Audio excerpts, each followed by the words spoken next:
I'm a Florida boy, but I wanted to win. That's Kenny McIntosh talking to somebody in the stands who I cannot tell who they are. I'd give you credit. I can't make out who the person is that actually asked Kenny that. And the question was, why did you pick Georgia over Florida? And it's important to remember back when Kenny was deciding where he would go. Um, it's not like Florida was really in the dumps completely. He signed in the 2019 class after Dan Mullen had taken over Florida. That 2018 Florida team was not bad at all. I mean, they were 10-3. They had lost to Georgia. It was a relatively lopsided game, 36-17. And then they followed that up a week later with a very bizarre loss to Missouri. But they won. They won the game. They won the Peach Bowl later that year in lopsided fashion against Michigan. Now, Kenny may have been talking about the year before, which was when I mean, Florida really was a train wreck. So I think that's a pretty damaging statement from a guy who, you know, I don't know that that's necessarily the only reason that he went to Georgia, or however you want to craft that moment in time that he said that. But it's a bad look for the Gators specifically, but I think it's not a good look either for Florida State and Miami. In the last decade, so 2012 on, you've really not had very great performance from the three schools in Florida, Florida State, and Miami. In 2013, Florida State won the national championship. They followed that up a year later with a really good season, but that one that they lost in the Rose Bowl to Oregon, and just a colossal failure from Jameis Winston.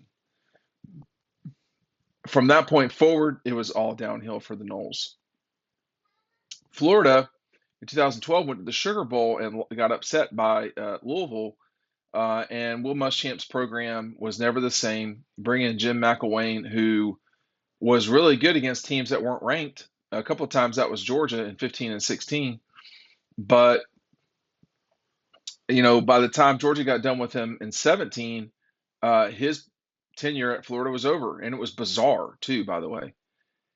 Miami, with the exception of the season with Mark Richt, where they went to the Orange Bowl, was underwhelming the entire time, these last 10 years.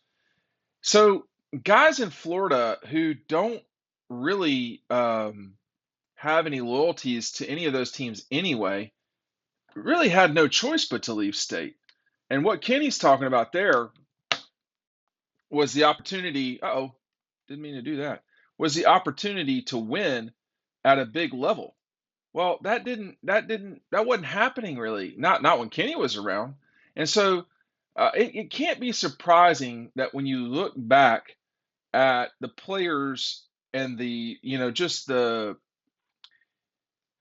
amount of players that Georgia has gotten from Florida, it's not surprising at all. And it really has fueled Georgia, has been one part of fueling Georgia's run into really national prominence. Hey, don't forget to pick up Double Dogs. You can read about Kenny. I write, excuse me, I write about Kenny quite a bit. Double Dogs. The link is down below. If nothing else, make sure you're checking it out today. If you can pick it up whenever. I'd get it sooner than later if you want to get in this first batch of orders. But anyway, Double Dogs is offered down below. You can also pick up Dog Instruction, is still available. Thanks for checking that out. The link is down below. Let's just look at some of the guys that Georgia signed from Florida over the last few years, and I'm really not going to include IMG guys because they aren't really from Florida. So James Cook, Tyson Campbell, those were two really good players for Georgia. In 2019, a season later, guys from Florida, they had another set of guys from Florida again. Tyreek Stevenson, of course, eventually left. Kenny McIntosh, really good player. Eventually, Lawrence Cager. I don't know if that counts. The 2020 class, which is this class that is getting older, it's not super old. Georgia is averaging about 5 guys from Florida a year. So this is really where they come into their own with production from guys from Florida. I mean, this is a who's who, okay? Carson Beck, Jalen Carter, or Marcus Rosemary-Jack Saint, and Arian Smith. All of those guys.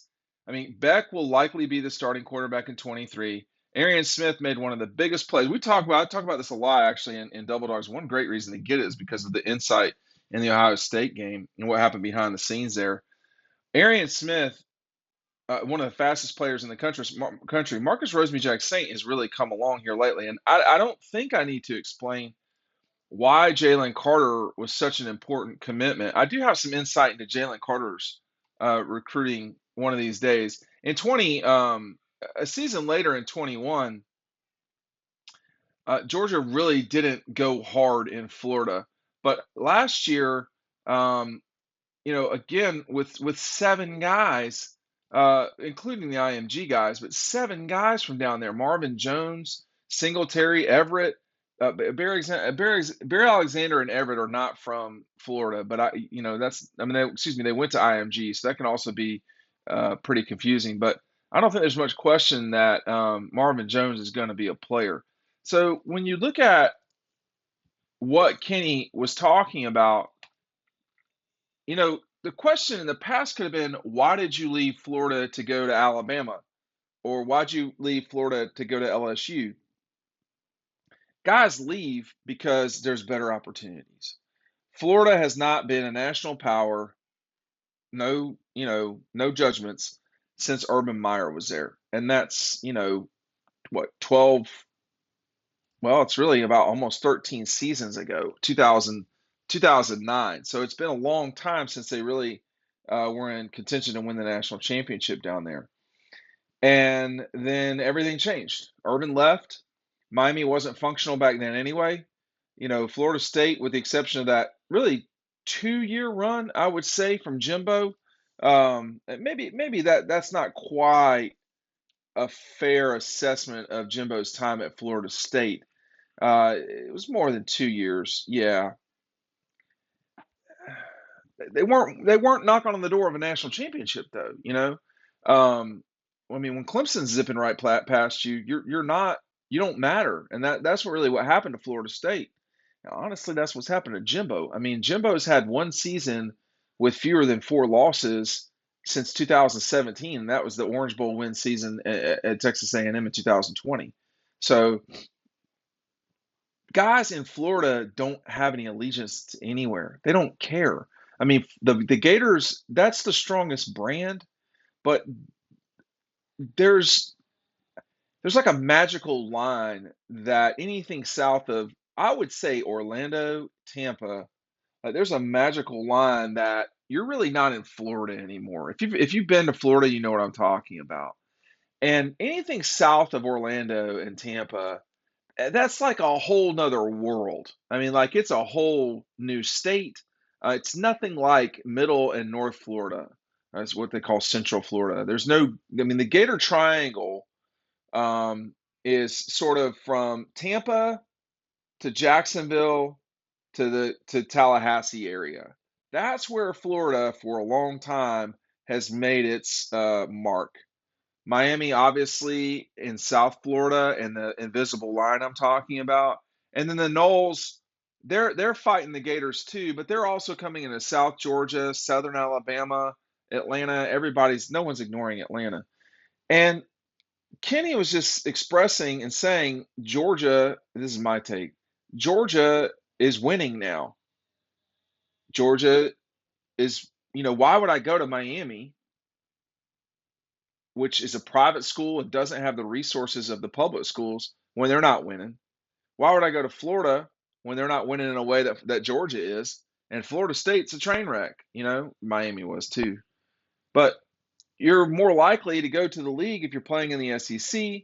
You're more likely to really win if you're going to Georgia, Alabama, LSU, I guess, in theory, at the time. But this is a problem if you're one of those 3 schools down there. And, Florida State, I think, is moving in the right direction to me. Florida, I don't know. I really don't. I mean, I think of the 3, Florida is in the worst situation moving forward. I again will say the Dan Mullen situation, it had gotten to the point where he had to be let go. But I mean, I say that, but I think that Florida was really negligent, and Dan was too, letting it get to that moment. And you can survive a bad season. You can survive a bad season, and that just is not what happened with Dan. And that's the problem is they took a situation where they really were doing pretty well, and they just flushed it down the toilet. They were 10-3, 11-2. They had, in COVID, they won the East for the first time since for Dan. It was the first time since 16 for the Gators. They won the East and really fell apart against Oklahoma, and that's where you knew there were real problems at Florida. Was that Oklahoma game? Really, the LSU game to some degree, but the Oklahoma game really punched the ticket there because they really competed against Alabama in the SEC championship game. But then they went 5-6 that season. And I guess it was six and where were they? Were they five? And they were 6-7, yeah. And so this is back to back losing seasons for the Gators. But Dan is really, you know, I don't know. It felt like that whole thing was rushed. It also, to some degree, felt like it was inevitable that that was happening. But I just saw that. I don't know who asked the question. I'd love to give you credit, but I don't know who you are. And maybe it's just somebody in the stands. But it really was a relevant question, and Kenny McIntosh answered it.